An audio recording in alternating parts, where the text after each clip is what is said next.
सभी को मेरा नमस्ते। और जैसा कि हमने भारतीय स्वतंत्रता संघर्ष में प्रथम चरण की बात करी, द्वितीय चरण की बात करी, आज हम तृतीय चरण की बात करेंगे, जिसे थर्ड चरण, जिसे हम गांधी युग भी कहते हैं। गांधी युग भी कहते हैं, ठीक है। तो ये 1919 से लेके और 1947 तक यह चरण रहा। तो आज हम थोड़ा सा जानेंगे। देखिए, गांधी युग है तो हमें गांधी जी के बारे में जानना होगा। गांधी जी के बारे जानने के बाद हमें उनके आंदोलनों के बारे में देखना होगा कि गांधी जी के द्वारा जो आंदोलन किए गए थे अंग्रेजों के खिलाफ, उससे संबंधित चीजों को देखकर ही पता चलेगा हमें कि इसे गांधी युग क्यों कहा गया, ठीक है। तो आज हम पहले गांधी जी के परिचय के बारे में बात करेंगे। गांधी जी का जीवन कैसा रहा, मुख्य घटनाएं क्या करें, और इनसे संबंधित जो आंदोलन रहे जिसमें यह सक्रिय रूप से रहे, उनके बारे में बात करेंगे। और जैसा कि पीछे कांग्रेस हमने पढ़ाया था, और कांग्रेस 1947 से आगे तक भी हमने पढ़ाई थी, तो कांग्रेस भी एक स्वतंत्रता संघर्ष के अंतर्गत ही आता है। तो उसमें भी गांधी जी का एक रोल रहा था। तो थोड़ा जब हम कांग्रेस को आप जब पढ़ेंगे तो वहां भी समझ में आएगा आपको गांधी जी का क्या रोल रहेगा। तो आज हम 1947 तक के आंदोलन जो रहेंगे, कहाँ तक हमें बात करनी है वही बताएंगे। और उसके बाद कि इसमें सभी आंदोलन पढ़ने होंगे या फिर एक अलग वीडियो आएगा उस पर एक चर्चा करेंगे। देखिए, समझते हैं। पहले जब हम परिचय की बात कर रहे होंगे तो गांधी जी के बारे में जानेंगे, और जो महत्वपूर्ण घटनाएं रही उनके जीवन में उससे संबंधित बात करेंगे, और जो महत्वपूर्ण आंदोलन रहे जिसमें गांधी जी इन्वॉल्व रहे हैं अध्यक्ष के रूप में या कह लीजिए मुख्य नेता के रूप में, उसमें बात करेंगे। और जो अन्य आंदोलन हैं जो स्वतंत्र संघर्ष के अंदर आते हैं, इस टाइमलाइन के अंदर आते हैं, जो स्वतंत्र संघर्ष से संबंधित है, वो सभी पढ़ेंगे एक दूसरे वीडियो में। आज हम बात करेंगे गांधी जी के परिचय के बारे में और आंदोलन के बारे में, ठीक है। तो शुरू करते हैं।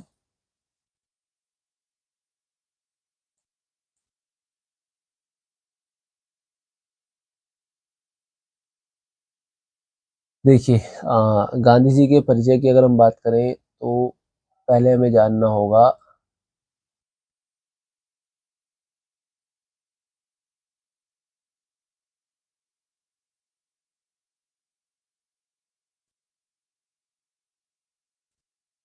बात करते हैं गांधी जी के परिचय के बारे में। देखिए, गांधी जी का जन्म, जो एक महत्वपूर्ण तारीख है, 2 अक्टूबर 1869 को हुआ, ठीक है, 1869 में हुआ। उसके बाद कहाँ पर हुआ ये बात जानते हैं, पोरबंदर। पोरबंदर ये गुजरात में पड़ता है, गुजरात के पोरबंदर में हुआ, ठीक है। इनके पिता का नाम करमचंद गांधी था, करमचंद गांधी। और आपने सुना भी होगा गांधी जी का कभी नाम, मोहनदास करमचंद गांधी। तो करमचंद गांधी इनके पिताजी का नाम जोड़कर ही बोला जाता था, मोहनदास करमचंद गांधी, जो गांधी जी का नाम था, ठीक है। तो इनके पिताजी का नाम ही पीछे जोड़ा जाता था, उसे समझते हैं। देखिए, करमचंद गांधी जो गांधी जी के पिता थे, पोरबंदर के दीवान थे, पोरबंदर के दीवान। और इससे आगे बढ़ेंगे तो राजकोट के दीवान के रूप में भी ये कार्यरत थे। पोरबंदर के दीवान के बाद ये राजकोट के दीवान बने, ठीक है। और राजकोट के दीवान के बाद अगर हम बात करेंगे तो एक जगह पड़ती है बीकानेर, बीकानेर, ठीक है। बीकानेर रियासत के दीवान भी रहे थे, बीकानेर, बीकानेर के दीवान, ठीक है।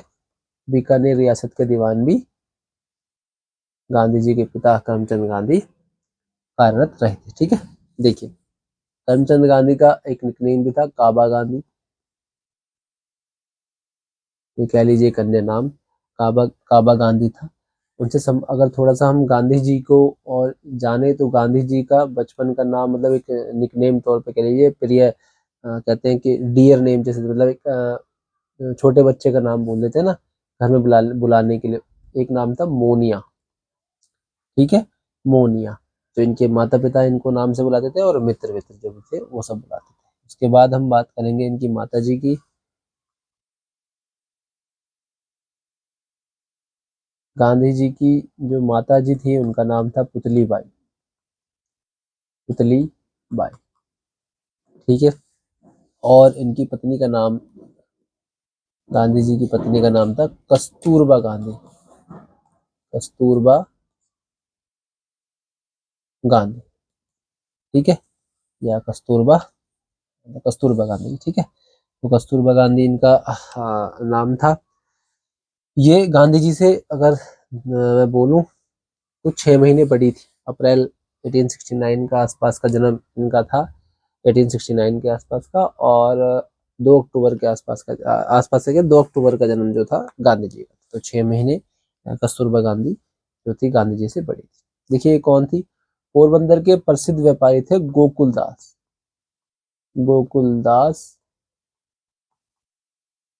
मकान, माकन, सॉरी, गोकुलदास माकन, ठीक है। उनकी ये पुत्री थी। तो इनका विवाह जो है 1883 में गांधी जी के साथ हुआ, 1883 में विवाह, में विवाह। उसके बाद हम थोड़ा सा आगे बढ़ते हैं। तो एक बात हम यहाँ जानेंगे कि 1800 1869 में, 69 में जन्म हुआ दोनों ही, कस्तूरबा का और गांधी जी का, दोनों का जन्म हुआ। उसके बाद हम तो थोड़ा सा आगे बढ़ते हैं, तो 1883 में इनका विवाह हो गया, 1883 में विवाह हो गया। तो आप इस समय को देखेंगे तो ये लगभग कितना होगा, 14 साल होगा, ठीक है, 14 वर्ष। 14 वर्ष की उम्र में हम देखते हैं यहाँ पर गांधी जी का विवाह हो गया। उससे आगे बढ़ेंगे थोड़ा सा, जो मैंने ये टाइमलाइन इसलिए समझाई है ताकि मैं आपको आगे समझा सकूं समय को। तो यहाँ पर जब इनका विवाह हो गया, और विवाह होने के बाद 18 साल की उम्र में जब गांधी जी 18 वर्ष के हुए, तो इनको यहाँ पर गांधी जी को एक उनके घर में एक पुत्र का जन्म हुआ। और पुत्र का जन्म जब हुआ तो 18 साल की उम्र में, मतलब यहाँ पे आप जोड़ेंगे यहाँ पे 88 के आसपास, ठीक है, 88 या 89 इतना मान लीजिए, ठीक है। 88, 1888 या 89 के आसपास क्या हुआ, गांधी जी के एक पुत्र हुआ। और यहीं पर ही आप ये देखेंगे कि 1889 में ही गांधी जी इंग्लैंड चले गए थे 3 वर्षों के लिए, 1889 में गए थे, ठीक है, 3 वर्षों के लिए गए थे। तो मैं यहाँ पे पूरा समय ले देता हूँ, 1889 से लेके 1891 तक 3 साल, 3 वर्षों के लिए क्या हुआ, इंग्लैंड चले गए पढ़ाई करने के लिए, बैरिस्टर की पढ़ाई करने के लिए, ठीक है, बैरिस्टरी पास करने के लिए, या बैरिस्ट्री पास के, ठीक है, बैरिस्ट्री पास करने के लिए, पढ़ने के लिए, ठीक है।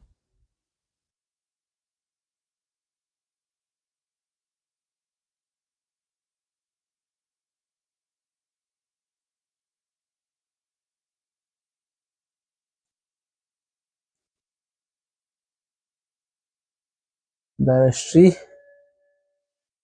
की पढ़ाई के लिए, अब ठीक रहेगा, ठीक है। बैरिस्ट्री की पढ़ाई के लिए क्या हुआ, कहाँ चले गए, इंग्लैंड चले गए। इंग्लैंड जाने के बाद आप देखेंगे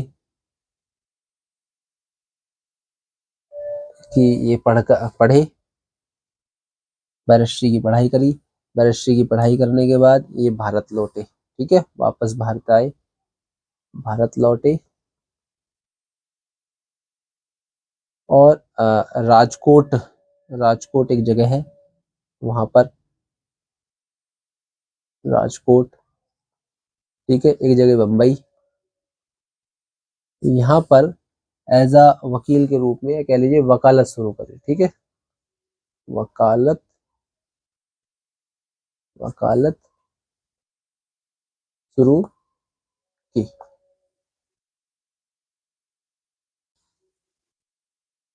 तो गांधी जी इंग्लैंड से वापस लौटे और राजकोट और मुंबई में वकालत शुरू करी, ठीक है, मुंबई में वकालत शुरू कर दी, वकालत शुरू करी, ठीक है, एज अ प्रैक्टिस मतलब कर रहे थे। लेकिन यहाँ पर इनको विशेष कोई सफलता प्राप्त नहीं हुई, ठीक है, विशेष सफलता नहीं मिली, नहीं मिली। ठीक है, तो विशेष सफलता गांधी जी को इस प्रोफेशन में नहीं मिली। तो आगे आप देखेंगे कि जब मतलब ये वकील के तौर पे कार्य तो कर रहे थे, इतना ज़्यादा सफल हो नहीं पा रहे थे। तो उसी दौरान अगर आप देखेंगे तो 1892 में, 1892 में जब दक्षिण अफ्रीका में व्यापार करने वाले एक भारतीय ने, जो मुस्लिम भारतीय थे, उनका नाम था दादा अब्दुल्ला। 1892 में, ठीक है, दक्षिण अफ्रीका के, ठीक है, एक व्यापारी थे, एक मुस्लिम व्यापारी, एक मुस्लिम भारतीय व्यापारी, मुस्लिम भारतीय व्यापारी थे, मुस्लिम भारतीय व्यापारी, उनका नाम था दादा अब्दुल्ला। दादा अब्दुल्ला, दादा अब्दुल्ला ने, हाँ, दादा अब्दुल्ला ने क्या करा, गांधी जी के सामने एक मुकदमा देखने का प्रस्ताव रखा, कि मतलब उनसे संबंधित एक मुकदमा था, जो केस था, जो गांधी जी के सामने रखा, और कहा कि भाई इस मुकदमे को आप संभालें। तो अगर दादा दादा अब्दुल्ला ने गांधी जी के सामने, गांधी जी के समक्ष, कह लीजिए सामने, ठीक है, मुकदमा देखने का एक प्रस्ताव रखा, देखने का, देखने का, देखने का प्रस्ताव, ठीक है। और इसको गांधी जी ने क्या करा जी, स्वीकार भी कर लिया। ठीक है, गांधी जी ने इसको क्या करा, अगर यहाँ मैं बताऊं, गांधी जी ने, गांधी जी ने स्वीकार भी कर लिया है। ठीक है, गांधी जी ने इस केस को क्या करा, स्वीकार भी किया। और इस चीज से संबंधित, इस चीज से, इस केस से संबंधित चीजों को देखते हुए गांधी जी फिर कहाँ गए, गांधी जी गए हैं दक्षिण अफ्रीका। 1893 में, महत्वपूर्ण है तो आप समझेंगे, 1893 में इस केस से संबंधित मतलब इस केस को देखने के लिए और किस केस को लड़ने के लिए गांधी जी कहाँ गए, दक्षिण अफ्रीका गए, दक्षिण अफ्रीका गए। ठीक है, गांधी जी कहाँ गए, दक्षिण अफ्रीका चले गए। और यहाँ पर थोड़ा सा हम जानेंगे, उस जहाज का नाम था, जिस जहाज से गांधी जी कहाँ गए, दक्षिण अफ्रीका गए, उस जहाज का नाम था MS तिलसना। ठीक है, MS तिलसना नामक जहाज से दक्षिण अफ्रीका गए। और दक्षिण अफ्रीका पहुंचने के बाद, दक्षिण अफ्रीका पहुंचे, और दक्षिण अफ्रीका में जब पहुंचने के बाद, अगर हम बात करें दक्षिण अफ्रीका में इस जहाज से कहाँ पर उतरे हैं, तो नटाल एक जगह है, नटाल, नटाल का बंदरगाह पड़ता है, पोर्ट जिसे कहते हैं हम डरबन। ठीक है, पानी के जहाज से उस टाइम जाया करते थे ज्यादातर, तो डरबन बंदरगाह है, पोर्ट ले लेता हूँ उस पर। तो अगर आपसे पूछा जाए कि गांधी जी कहाँ पहुंचे, ऑप्शन में नटाल और नटाल डालेंगे, और नटाल ना हो तो डरबन ऑप्शन में होगा, डरबन हम ये क्लिक करते हैं। ठीक है, तो डरबन पोर्ट पर नटाल पहुंचे। तो गांधी जी अगर आप देखेंगे तो यहाँ पर इन्हें खुद अब्दुल्ला, जिनका केस था, खुद अब्दुल्ला लेने आए थे। ठीक है, दादा भाई जो थे, दादा अब्दुल्ला, इनको लेने आए थे। अब थोड़ा सा और आगे हम देखते हैं, चीजों को समझते हैं कि क्या क्या महत्वपूर्ण घटनाएं इनके जीवन में रही। तो देखिए यही चीज था, क्योंकि जब मैंने तीसरे चरण की बात करी तो उसमें एक सन आपको बताया था 1919 से लेके 1947। ठीक है, लेकिन यहाँ पर तो अभी 1893 चल रहा है, 1892 चल रहा है। तो हमें ये बात समझनी होगी कि इस समय देखिए इंग्लैंड पढ़ाई करने चले गए थे। ठीक है, उससे पहले ऐसी कोई महत्वपूर्ण व्यक्ति के तौर पे गांधी जी नहीं थे जिसे इतिहास में रखा जाए। लेकिन जब इतिहास के रूप में नेतृत्व, जब उन्होंने एक नेता के रूप में जब उभरे, तो देखिए उनका पिछला जीवन भी यहाँ पर हमें पढ़ना पड़ता है। तो 1893 में जब दक्षिण अफ्रीका गए, अभी भी वो कहाँ है, अफ्रीका में है, कभी इंग्लैंड में थे, तो अभी महत्वपूर्ण चीजें नहीं हो रही थी। लेकिन आगे आप देखेंगे कि जब धीरे धीरे यहाँ पर अफ्रीका में इनका जो अनुभव रहा, वो धीरे धीरे उन्होंने जब उस अनुभव को जो मतलब आगे आप देखेंगे जब हम पढ़ेंगे तो इनके साथ कटु व्यवहार हुए भारतीयों के साथ, क्योंकि दक्षिण अफ्रीका भी क्या था, अंग्रेजों के अधीन अधीन था, मतलब वहां पर अंग्रेजों का शासन था। अंग्रेजों का शासन था तो वहां पर भारतीयों के प्रति रंग भेद की नीति अपनाई जाती थी। ठीक है, इसी को लेकर उन्होंने काम किया और उसको रंग भेद को वहां से मिटाया, और उसके बाद जब वो भारत आए तो संबंधित बहुत सारे कार्य करे। तो उन्हीं सब चीज को देखना है। ठीक है, यहाँ पे मैं आगे बताऊं तो जब ये डरबन पहुंच गए, डरबन के बाद जब अफ्रीका पहुंचे, तो अफ्रीका पहुंचने में डरबन जब पोर्ट पे उतरे तो डरबन से ये वहां जा रहे थे, कहाँ, प्रिटोरिया। ठीक है, गांधी जी डरबन से प्रिटोरिया एक जगह है, ठीक है, प्रिटोरिया तक रेल में यात्रा कर रहे थे, रेल यात्रा कर रहे थे। ठीक है, फर्स्ट क्लास का कोच था, मतलब प्रथम श्रेणी डब्बा था। फर्स्ट क्लास कोच जो रेल का होता है उसमें क्या कर रहे थे ये, यात्रा कर रहे थे। जब यात्रा कर रहे थे तो बीच में एक जगह पड़ती है, डरबन और प्रिटोरिया, प्रिटोरिया के बीच में एक जगह पड़ती है, उसका नाम पड़ता है मॉर्टिसबर्ग। मॉर्टिसबर्ग, ठीक है, एक जगह है मॉर्टिसबर्ग। मॉर्टिसबर्ग पर क्या हुआ, एक अंग्रेज पर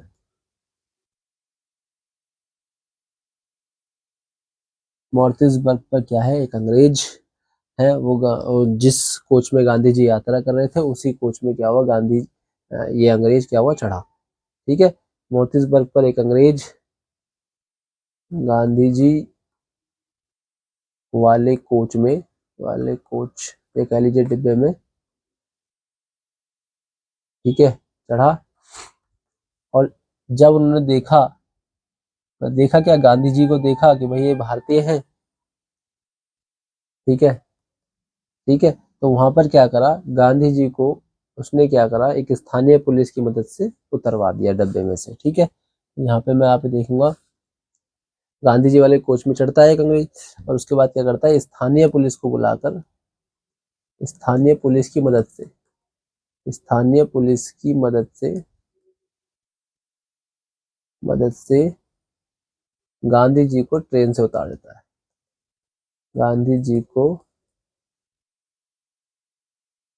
ट्रेन से उतार दिया, गांधी जी को क्या करा, ट्रेन से उतार दिया।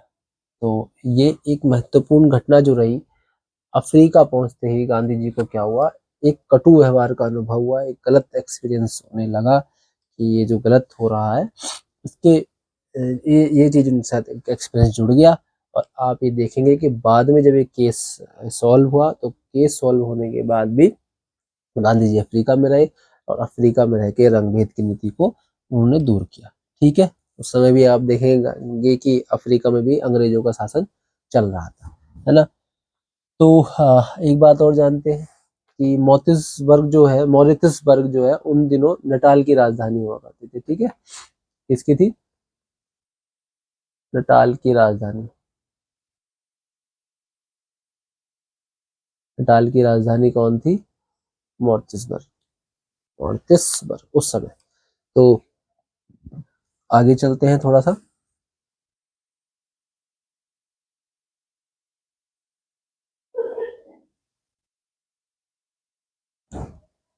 थोड़ा सा आगे चलेंगे तो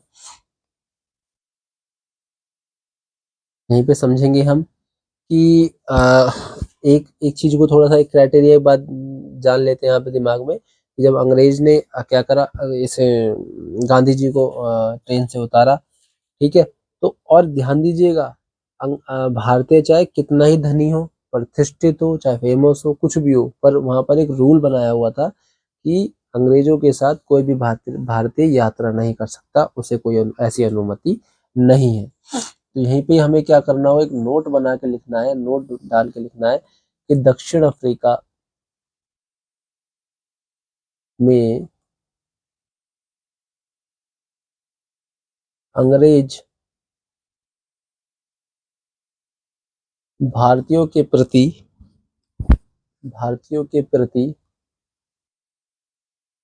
रंगभेद की रंगभेद की नीति रंगभेद की जो पॉलिसी थी, ठीक है, अपनाते थे। ठीक है, उनके साथ ये गलत व्यवहार बरतते थे। या आप इसको देखिए, लैंग्वेज चेंज करके ही पूछ सकता है सवालों को। अश्वेत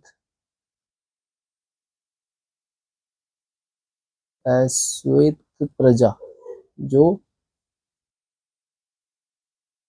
मतलब जो काले लोग थे, उनके प्रति क्या था, काफी दुर्व्यवहार। तो उसे कहेंगे हम अश्वेत प्रजा के साथ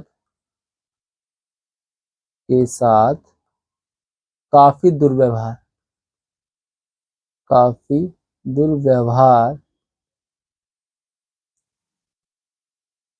किया जाता था। ठीक है, दक्षिण अफ्रीका में जो अंग्रेज थे, वो भारतीयों के प्रति रंगभेद की नीति अपनाते थे। और इसी को अगर हम दूसरी लैंग्वेज में बोल दें कि अश्वेत प्रजा के साथ काफी दुर्व्यवहार हुआ करता था। ठीक है, तो वहाँ प्रत्येक भारतीयों को पंजीकरण, जो रजिस्ट्रेशन प्रमाण पत्र था, वो लेना जरूरी था। देखिए, रूल बना रखा था इन सब चीजों को। देखिए, समझते हैं। तो मैं यहाँ पे अगर छोटा सा लिख दूं तो इस बात को देखते हैं। प्रत्येक भारतीय, वहां पर दक्षिण अफ्रीका में, वहां पर प्रत्येक भारतीयों को पंजीकरण प्रमाण पत्र लेना जरूरी था। पंजीकरण प्रमाण पत्र लेना बहुत जरूरी था। और इसी चीज को हम देखते हैं कि इसके लिए क्या करना पड़ता था, टैक्स देना पड़ता था, है ना। ऐसा प्रमाण पत्र लेकर और यहाँ पर इनको टैक्स भरना पड़ता था। ये एक रूल बना रखा था। ठीक है, हर समय इसको अपने पास भी रखना पड़ता था। इस पंजीकरण प्रमाण पत्र को हर समय अपने पास रखना पड़ता था। तो ऐसे जो रूल बना रखे थे, तो काफी ही मतलब गलत रूल है। तो इस चीज को ही हम जानते हैं कि गांधी जी ने ये जो मतलब जो केस था, दादा अब्दुल्ला जी का केस था, उसको पूरा किया। तो उसके बाद क्या करा, इन चीजों के जो रंगभेद की नीतियां अफ्रीका के अंदर अपनाई जा रही थी, उसके ऊपर, उसके विरोध के रूप में क्या बहुत सारे कार्य करे। तो चीजें आगे चलेंगी तो मैं आपको बताऊंगा कि 1906 में गांधी जी ने गांधी जी ने इस एशियाटिक रजिस्ट्रेशन, जहां पर ये वाला मतलब पंजीकरण प्रमाण पत्र जो है मतलब बनता था, या जिस चीज के जो ये एशियाटिक रजिस्ट्रेशन नाम से ये प्रमाण पत्र चल रहा था, इसके प्रति क्या करा, विरोध दिखाया। तो इस एशियाटिक रजिस्ट्रेशन का विरोध किया। इसका पूरा नाम एशियाटिक रजिस्ट्रेशन होगा ना, रजिस्ट्रेशन का क्या करा जी, विरोध किया।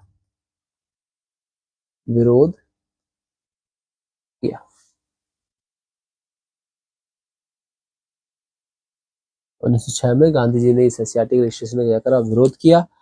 और आप ये देखेंगे कि 1893 में गए गांधी जी, मात्र 1 वर्ष के लिए गए थे। ठीक है, कल देखेंगे आप धीरे धीरे कि पूरे 22 सालों तक क्या करा था, वो अफ्रीका में रह के आए थे। उसी में थोड़ा सा हम ये सब चीज देख लेते हैं। देखिए, विरोध तो किया, साथ साथ ये भी देखते हैं कि एक शिष्टमंडल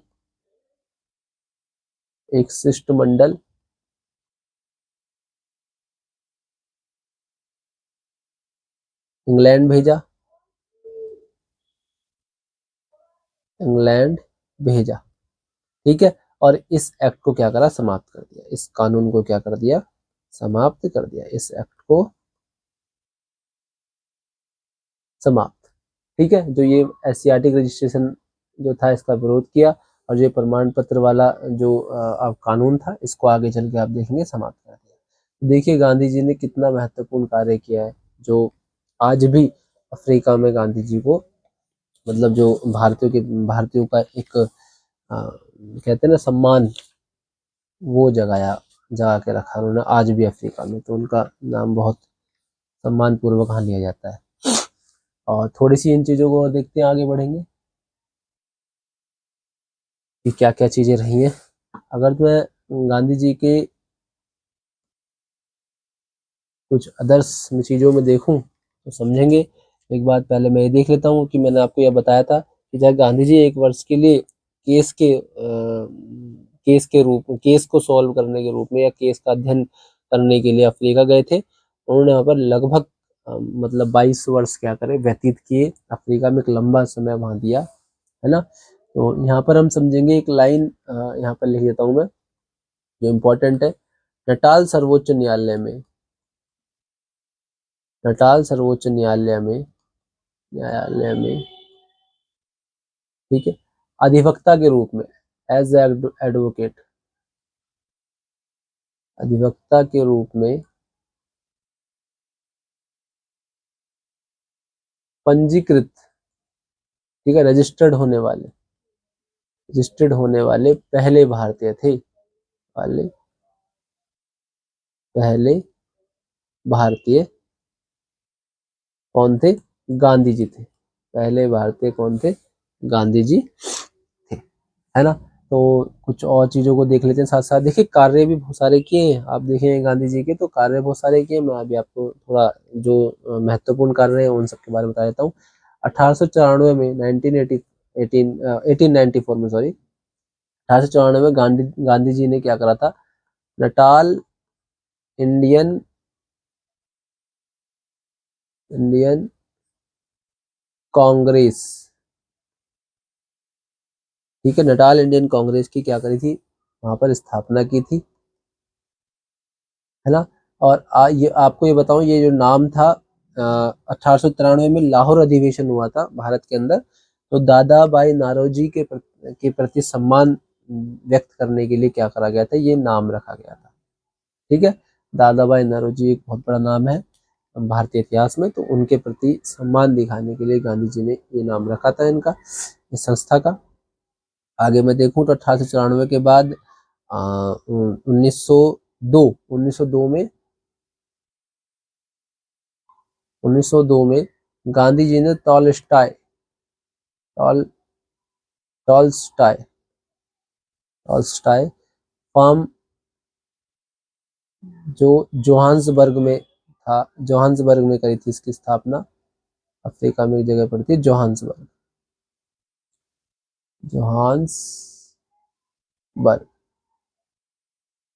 ठीक है। क्या करी थी? इसकी स्थापना की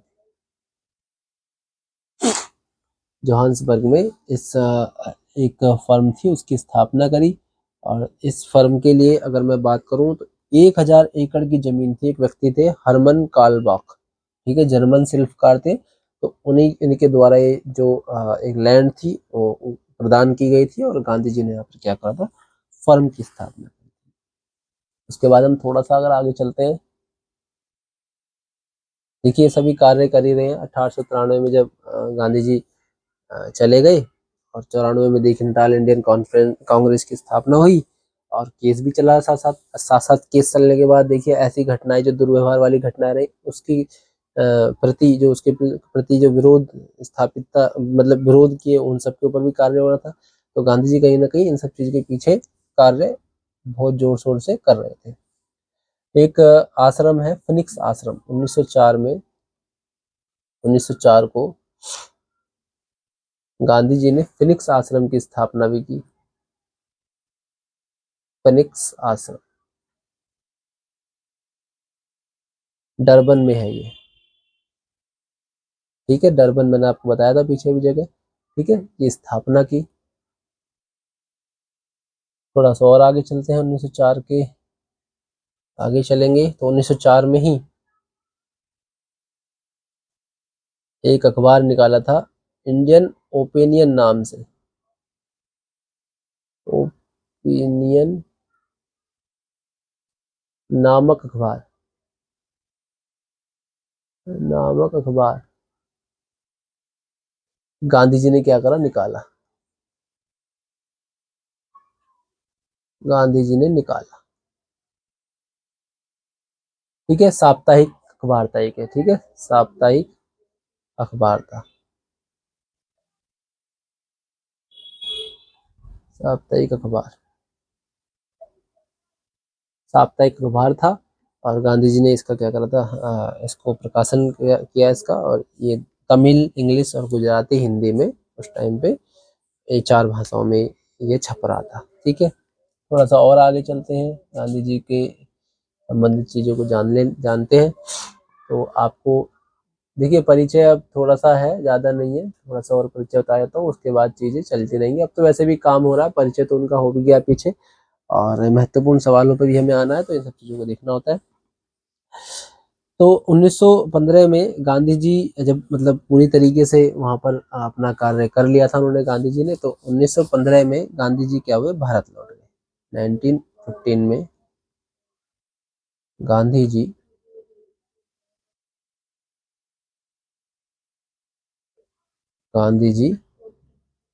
भारत आ गए। ठीक है, अंतिम रूप से अब क्या आ गए, भारत आ गए। ठीक है, और यहाँ पर देखिए मैं आपको बता भी दूं, 1893 में गए थे, 1915 में इतना लंबा समय, तो आप खुद देखिए कि 1893 से लेके 1900 पे आएंगे 7 साल, और 15 साल ही, 15 साल 22 साल, लगभग 22 साल क्या रहे थे, बाहर रहे थे। कहाँ, अफ्रीका में रहे थे।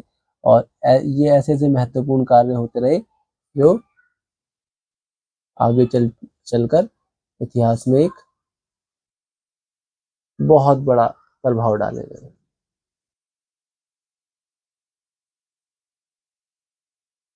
थोड़ा सा आगे चलते हैं। ठीक है, तो यहाँ भी यहीं पे मैं एक छोटा सा इम्पोर्टेंट बता देता हूँ। उनकी एक पुस्तक थी 1909 में, गांधी जी ने इसकी रचना की थी, उसका नाम था हिंद स्वराज। हिंद स्वराज। हिंद स्वराज की क्या करी थी गांधी जी ने, लिखी थी, कह लीजिए रचना की। ठीक है, गांधी जी ने रचना की इस पुस्तक की।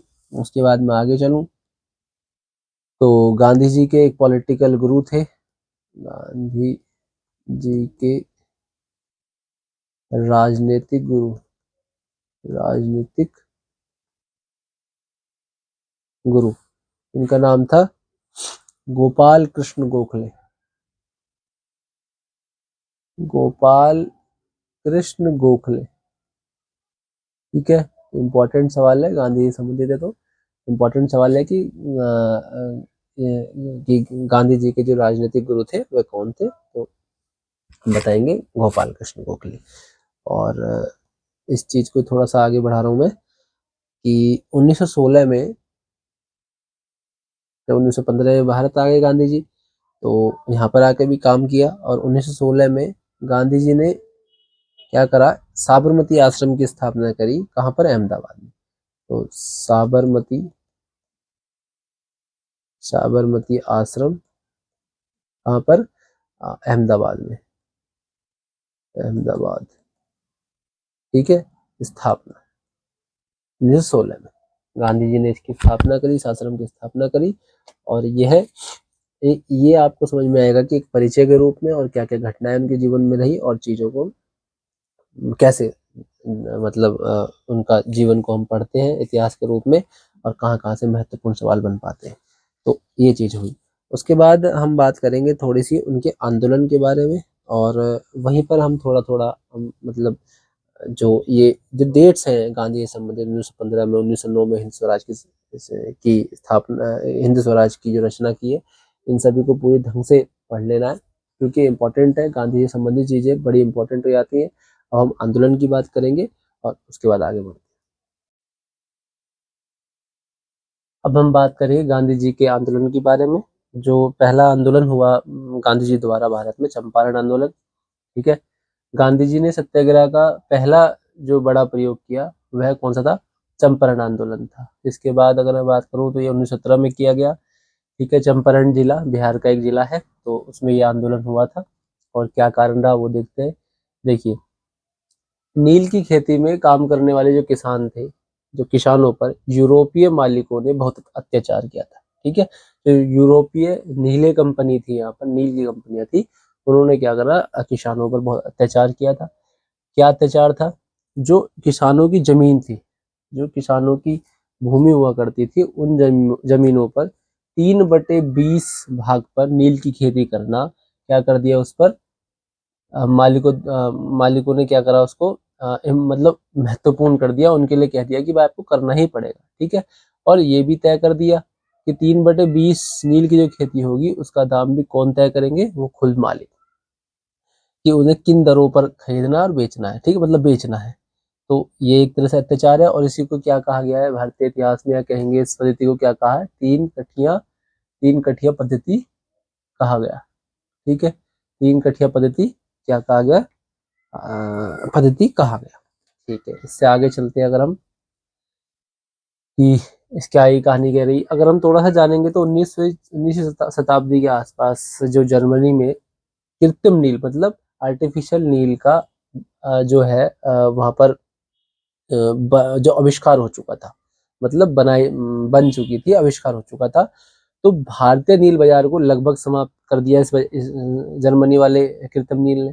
जब यहाँ नील बाजार को बिल्कुल समाप्त करने के कगार पर रख दिया, और यूरोपीय नील के जो कारखाने थे बंद होने की स्थिति में आ गए, उनकी जो बंद होने की स्थिति उत्पन्न हुई, तो उससे अंग्रेजों ने भारतीय से एक अनुबंध से मुक्त, इस अनुबंध से मुक्त करने के लिए क्या करा, लगान और करों को क्या करा, बढ़ा दिया।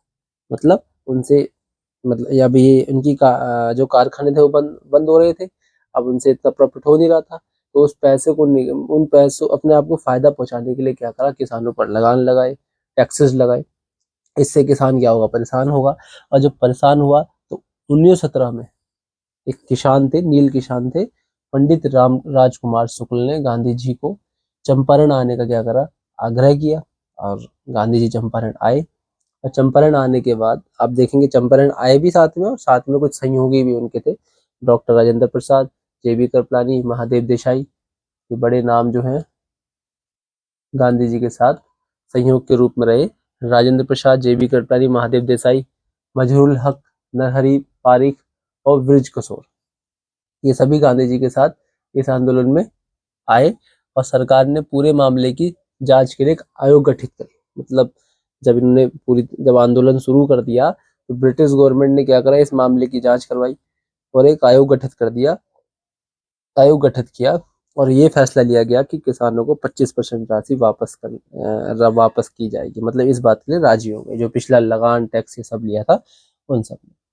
और गांधी जी ने भी इसको स्वीकार कर लिया, और इस प्रकार से क्या हो गया, ये आंदोलन सफल रहा, ठीक है। गांधी जी को महात्मा की उपाधि इसी आंदोलन के दौरान, मतलब चंपारण आंदोलन के में दी गई थी, इनके द्वारा, रविंद्रनाथ टैगोर जी के द्वारा, ठीक है, उपाधि। तो आप इस बात को बिल्कुल ध्यान से देख लेंगे कि महात्मा की उपाधि गांधी जी को कब दी गई थी, चंपारण आंदोलन के दौरान। अब मैं आगे बात करूंगा उनके अगले आंदोलन में, तो अहमदाबाद मिल मजदूर आंदोलन था। अहमदाबाद आंदोलन कह लीजिए इसको, 1918 में ये आंदोलन हुआ। क्या इसके कारण रहे, क्या चीज रही, वो देखते हैं। देखिए, अहमदाबाद के कॉटन टेक्सटाइल मिल ने मतलब मिल जो थी, और मिल मालिकों और मजदूरों के बीच फ्लैग बोनस, जो फ्लैग की बीमारी थी उसमें बोनस मिलता था मजदूरों को, उसको लेकर क्या हुआ, ये विवाद उत्पन्न हुआ, और उसके बाद ये आंदोलन हुआ। देखिए समझते हैं क्या, फ्लैग के जब सब फ्लैग भारत में फैला हुआ था, तो फ्लैग के समय में क्या हुआ, फ्लैग के समय में मजदूरों को बोनस दिया गया। फ्लैग के समय में मजदूरों को बोनस दिया गया था। और जब फ्लैग समाप्त हुआ, तो बोनस समाप्त करने की बात मतलब कर रहे थे मिल मालिक, जो मालिक थे, वो क्या सोच रहे थे कि भाई अब फ्लैग समाप्त हो गया है तो बोनस समाप्त करते हैं। लेकिन ये बात वो नहीं समझ रहे थे, या इस बात को वो समझना नहीं चाह रहे थे मालिक लोग, कि भाई महंगाई बढ़ी है, और इस दौरान आप देखेंगे कि वर्ल्ड वार 1 भी चल रहा है। तो इस कारण मजदूरों पर तो आर्थिक स्थितियां संकट दे रही थी, आर्थिक स्थिति से संकट था ही। लेकिन वो ये देख रहे थे बस फ्लैग समाप्त हो गया तो इस बोनस को बंद कर दो। तो मजदूरों ने इसी बात को लेकर क्या करा था कि भाई फ्लैग बोनस जो था उसको जो बंद कर रहे थे, इस बात को लेकर विरोध कर दिया।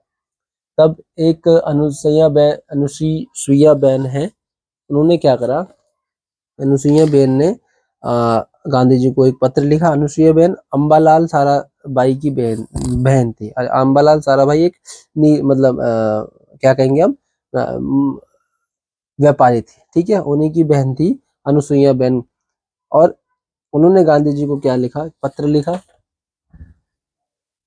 पत्र लिखकर मजदूरों की समस्या बताई, और सिर्फ समस्या से अवगत कराया गया। तो गांधी जी ने 35% बोनस की अपील की, और साथ में क्या करा, मतलब जब वो इस आंदोलन में अंदर आंदोलन को शुरू किया तो गांधी जी ने 35% बोनस की अपील की। चलो जी आप ज्यादा नहीं दे सकते तो 35% बोनस दे दीजिए, अपील किया। और साथ साथ क्या हुआ जी, अनशन में बैठ गए। गांधी जी द्वारा जो किया गया ये प्रथम अनशन था। ठीक है, आपसे सवाल बन जाएगा प्रथम अनशन कब शुरू गांधी जी द्वारा किया गया, तो इस अहमदाबाद मिल आंदोलन में किया गया। उसके बाद मामला न्यायाधिकरण में, ठीक है, न्यायाधिकरण में पहुंचा। जब न्यायाधिकरण में पहुंचा तो 35% बोनस देने की को कहा गया गवर्नमेंट को, और जब ये मतलब मालिकों को, और जब ये बात हुई तो इसका मतलब क्या कहा गया, आंदोलन सफल रहा। इसके बाद की बात करूं अगर मैं,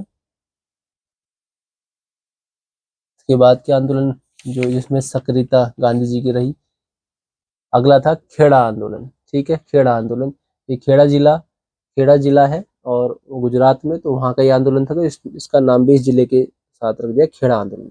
ठीक है, 1918 में ही ये आंदोलन हुआ। और देखेंगे 1918 में ये आंदोलन हुआ, इसमें क्या चीजें रही वो देखते हैं। देखिए, किसानों की फसल नष्ट हो जाने के बावजूद भी सरकार द्वारा लगान में छूट न दिया जाना इसका कारण। ठीक है, अब ध्यान दीजिएगा, अकाल संहिता में लिखा भी था कि अगर किसी वर्ष में किसानों को बहुत ज्यादा नुकसान होता है तो उनको क्या करा जाएगा, छूट दी जाएगी। पर अंग्रेजों ने किसानों को मतलब ये संहिता के अनुसार ना चलकर क्या करा, लगान में छूट नहीं दी।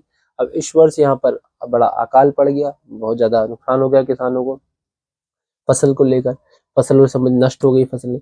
लेकिन उसके बाद भी अंग्रेजों ने क्या करा, इनकी एक ना सुनी और छूट भी नहीं दी। तो गांधी जी ने क्या करा, यहाँ पर आंदोलन शुरू कर दिया, और बाद में सरकार ने ऑर्डर दिया कि लगान उन्हीं किसानों से वसूला जाएगा जो वास्तव में इसका भुगतान कर सकते हैं, अदरवाइज नहीं लिया जाएगा। आगे में खिलाफत आंदोलन हुआ, तो उसकी बात करूंगा। 1919 से लेकर 1922 तक खिलाफत आंदोलन चला। और थोड़ा सा हम ये समझेंगे कि खिलाफत आंदोलन, देखिए अगर हम इसकी इस कहानियों के पीछे की बात करेंगे तो ये कहानियां बहुत बड़ी बड़ी हो जाती हैं, लेकिन हमें इसमें देखना है कि एग्जाम पॉइंट ऑफ व्यू से चीजें कितनी इंपॉर्टेंट रहती है, तो हम इससे संबंधित जो व्यक्ति रहते हैं उनके बारे में पढ़ते हैं, और खिलाफत आंदोलन का जो समय रहा उसके बारे में देखते हैं। इस आंदोलन की शुरुआत हुई थी अली बंधुओं ने की थी, अली बंधुओं ने। ठीक है, अली बंधुओं ने, अली बंधु मतलब अली ब्रदर्स थे, तो उसमें कौन थे, शौकत अली, शौकत अली, और एक थे मोहम्मद अली, मोहम्मद अली। तो ये दो व्यक्ति रहे जिन्होंने इस आंदोलन की क्या करी, शुरुआत करी। और इसकी अध्यक्षता, इस आंदोलन की अगर अध्यक्षता की बात करूं, अध्यक्ष की बात करूं, तो वो थे गांधी जी। ठीक है, तो ये गांधी से संबंधित भी आंदोलन है। यहाँ पर खिलाफत आंदोलन के बारे में इतना हमें जानना है और उनकी डेट को पढ़ना है। ठीक है, उसके बाद असहयोग आंदोलन की बात करूं तो 1920 में गांधी जी ने इसकी शुरुआत की थी आंदोलन की। और आपकी 1920 में गांधी जी ने इसकी शुरुआत करी। कलकत्ता में अखिल भारतीय कांग्रेस समिति की विशेष बैठक में लाला लाजपत राय की अध्यक्षता में बुलाई गई। इस सम्मेलन में गांधी जी ने स्वयं असहयोग आंदोलन का प्रस्ताव पेश किया था। ठीक है, इस वाले में क्या किया था, जो एक कांग्रेस कलकत्ता में अखिल भारतीय कांग्रेस समिति की बैठक बुलाई गई, उसकी अध्यक्षता किसने की थी, लाला लाजपत राय ने। इसी सम्मेलन में क्या करा, गांधी जी ने स्वयं असहयोग आंदोलन का प्रस्ताव पेश किया था। ठीक है, जिसके काफी विरोध भी हुए, क्योंकि क्या हुआ था, अभी जो मैं आगे एक घटना बताऊंगा उन चीजों को जानेंगे और समझेंगे क्या चीज है। तो इसको देखते हैं पहले एक बार। इसकी शुरुआत 1920 में हो गई थी सहयोग आंदोलन की। उसके बाद में थोड़ा सा इसको जोड़ के, और ये वो असहयोग आंदोलन आपका पूरा होगा, ये नीचे वाली घटना जो है चोरी चौरा कांड की, इससे संबंधित है, तो बताता हूँ। देखिए, इसी दौरान 1922 में 5 फरवरी को गोरखपुर में एक जगह पड़ती है चोरी चौरा। ठीक है, यूपी में पड़ता है गोरखपुर, यूनाइटेड प्रोविंस नाम था उस वक्त इसका, उत्तर प्रदेश का। तो ये घटना हुई 5 फरवरी 1922 को। क्या घटना थी, थोड़ा सा उसको जानेंगे और समझते हैं आगे। तो गोरखपुर जिला था, चौरी चौरा स्थान था, यूपी में जगह है। चौरी चौरा नामक स्थान पर किसानों के एक जुलूस पर गोली चलाए जाने के कारण क्या हुआ, गोली चलाए जाने के कारण क्रुद्ध भीड़, मतलब जो क्रोध में पूरी भीड़ थी, उसने क्या करा, थाने में आग लगा दी। तो थाने में आग लगा दी तो वहां पर जो मौजूद एक थानेदार और 21 सिपाही, एक थानेदार और 21 एक थानेदार और 21 सिपाहियों की इस घटना में क्या हो गई, मृत्यु हो गई। अब गांधी जी को इसका बहुत दुख पहुंचा था। उनको ये भय था कि जन उत्साह जो इस समय चल रहा है और जो जोश है लोगों के अंदर, इस बात से का भय और इस वातावरण में जो आंदोलन हिंसक मोड़ न ले ले, लड़ाई झगड़े वाली स्थिति पैदा ना हो जाए। तो गांधी जी ने क्या करा, 12 फरवरी 1922 को बारदोली में कांग्रेस की कार्य समिति एक बुलाई। ठीक है, जैसे मैंने आपको यहाँ बताया भी था अभी कि एक कांग्रेस समिति बुलाई थी बारदोली में। समिति की एक बैठक बुलाई और समिति की बैठक बुलाने के बाद क्या कहा जी, जिसमें चोरी चोरा कांड के कारण सामूहिक सत्याग्रह और असहयोग और असहयोग आंदोलन स्थगित करने का प्रस्ताव रखा गया और असहयोग आंदोलन को क्या कर दिया गया, बंद कर दिया गया, रोक दिया गया। तो यहीं पे हमें थोड़ा थोड़ा बात को जानना है। जब असहयोग आंदोलन स्थगित किया गया तो गांधी जी का भी काफी विरोध किया गया और बहुत लोगों ने इनके अंदर विश्वास भी रखा और ये भी दिमाग में रखा जिन्होंने इनके अंदर इन पर श्रद्धा रखी कि ये गांधीवादी एक नीति होगी, इसलिए गांधी जी पर विश्वास करना चाहिए। ठीक है, अगर मैं थोड़ी सी बात करूं तो असहयोग आंदोलन की सफलता के लिए गांधी जी ने कुछ रचनात्मक कार्य भी किए थे, जैसे मदिरा पान का बहिष्कार बोला, छुआछूत से परहेज, स्वदेशी वस्तुओं का प्रयोग, है ना। तो ये सब चीजें इनके समय, मतलब इस आंदोलन के दौरान जब ये प्रस्ताव पास किया उस वक्त बात करी गई। तो ये जो है अभी तक गांधी जी से जुड़े हुए आंदोलन रहे हैं। और यहीं पर आप देखेंगे जब मैंने कांग्रेस पढ़ाई थी तो उसमें भी गांधी जी 1915 के बाद से सक्रियता के रूप में धीरे धीरे आए। वो भी आप यहाँ पे जोड़ेंगे और उसको अलग तरीके से पढ़ना चाहे पढ़ सकते हैं, यहाँ पढ़ना चाहे वहां पढ़ लीजिए। तो ऐसे ऐसे आंदोलन जो गांधी जी जुड़े रहे और स्वतंत्र संघर्ष से लगभग अगर आप देखेंगे तो आगे कांग्रेस का बहुत बड़ा रोल रहा। उसी में छोटे मोटे आंदोलन आपके जुड़ते रहे, जिसमें गांधी जी का जो बड़े बड़े आंदोलन ये रहे। स्वतंत्र संघर्ष आपका काफी हद तक खत्म हो गया है और आपको ढंग से पढ़ना पूरी का पूरा। ठीक है, और जो क्वेश्चंस होंगे वो एमसीक्यू में आपके सामने आएंगे और आप उनको सॉल्व करते हुए आगे की चीजों को जानेंगे। तो आज हमने तीसरा चरण भी पूरा किया है, इसको ढंग से पढ़ें और यहीं से आप थोड़ा धीरे धीरे आप क्या करेंगे, कांग्रेस को भी रिवाइज कर लीजिए। जिसने पढ़ लिया रिवाइज कर लीजिए, नहीं पढ़ा है वो कांग्रेस वाले वीडियो पे जाए और उसको पढ़े, क्योंकि वहाँ गांधी जी की सक्रियता फिर बहुत अच्छे लेवल पे बढ़ जाती है कांग्रेस के अंदर। और 1947 तक जो कांग्रेस आपकी अधिवेशन होते जाते हैं वहां तक गांधी जी का रोल रहा है, एक महत्वपूर्ण रोल रहा है। तो उसे पढ़ें। और आज के लिए इतना, धन्यवाद। आगे वीडियो आएंगी, उन्हें देखिए। Thank you.